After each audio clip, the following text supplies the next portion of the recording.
তার জন্মদিন উপলক্ষে আমি আর এখান থেকে বইলে দিতেছি যে আমি আর কোনোদিন এগুলা খাইবো না, ঠিক আছে? মনে থাকবো? বলো, জোরে বলো, নাহলে তো শুনতে না। তুমি কি খাইতে এটা বুঝতে লাগবে না? কি আরেকটু জোরে?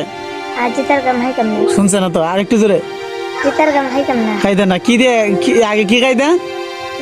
জুতার গাম। আর খাইবা না? মন থাকবো?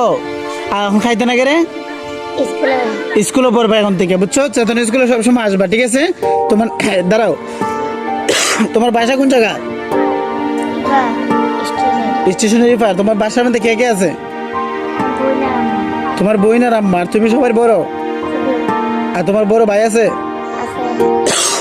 কি করে? হ্যাঁ, টমটম চালায়। তাহলে তুমি আর এগুলা খাইবা? মনে থাকবো? শোনো, তুমি যদি খাও এখানে এরা চিনো, এরা কিন্তু কেউ না কেউ তোমার দেখবই, দেখতো না? তো দেখলে পরে যদি আমার এসে বলে, তাহলে কি আমার কাছে ভালো লাগবো? হ্যাঁ, তোমার কথার একটা দাম আছে না? মনে থাকবো? আচ্ছা ঠিক আছে, তাহলে বসো। তুমি কয়টা মিষ্টি চাও আজকে বলো?